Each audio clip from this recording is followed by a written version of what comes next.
Morgan Wright is a cybersecurity expert and founder of the National Center for Open and Unsolved Cases. Welcome to our program.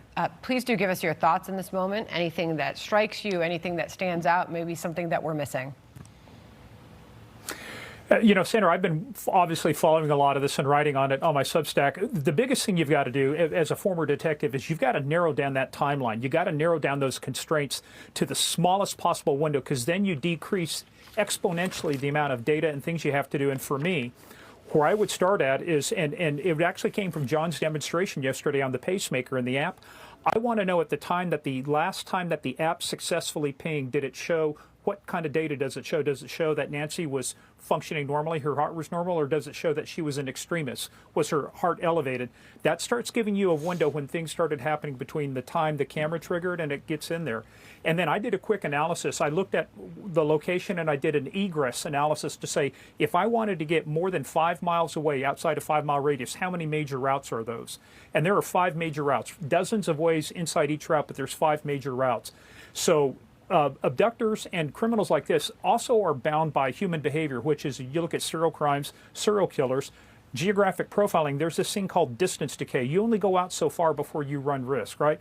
So my thought is, getting back to what Paul said, is there's also a risk factor involved in this, is that you're only going to drive so far and do so much before you run the risk of being stopped by law enforcement on a traffic stop, maybe have an accident, things like that. So there's a lot of things coming together, but the biggest thing you got to do is, that house is a system. It's a closed system. Start from there. Look at the iPhone, look at the watch, and bring all this stuff together, because then your analysis that you launch from that can be more targeted and more directed. Okay, so going back to your original point about the pacemaker and narrowing that window, we know that window of time where the doorbell disconnected, the doorbell camera disconnected, was 1:47 a.m. This is according to the latest timeline that the authorities have provided to us.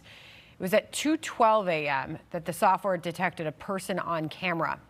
That's sort of vague because we know she didn't pay for a subscription. The police said there's no video available. So whatever it is that the camera does, it somehow identified movement on the camera and identified that as a person and shot that over as an update coming from the camera.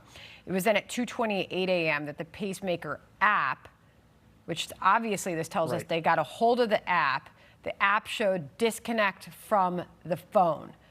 It says 2:28 a.m. That means she could be down the driveway. We just don't know. But to John's point about the Bluetooth reaching about 100 feet, we know the phone was left behind, and the pacemaker could have been about that distance away when it disconnected. But if they got the reading on the pacemaker through the app, what other readings did they see prior to that? That's a great question. But that's a 41-minute window. What was happening inside the house? They've had full access to that house. We saw the blood on the doorstep. Well, there's been no details provided to the public over what they found when they got inside. What did the bed look like? What did it look like? There was signs of struggle. We don't have any detail from inside the home.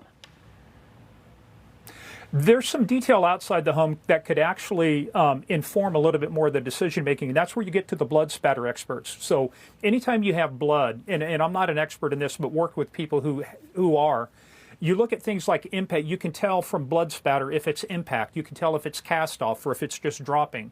So the other thing that would let you know about the blood is, was that from an assault? Did she trip and fall, which she's scared? So a lot of data that's going to help solve this case.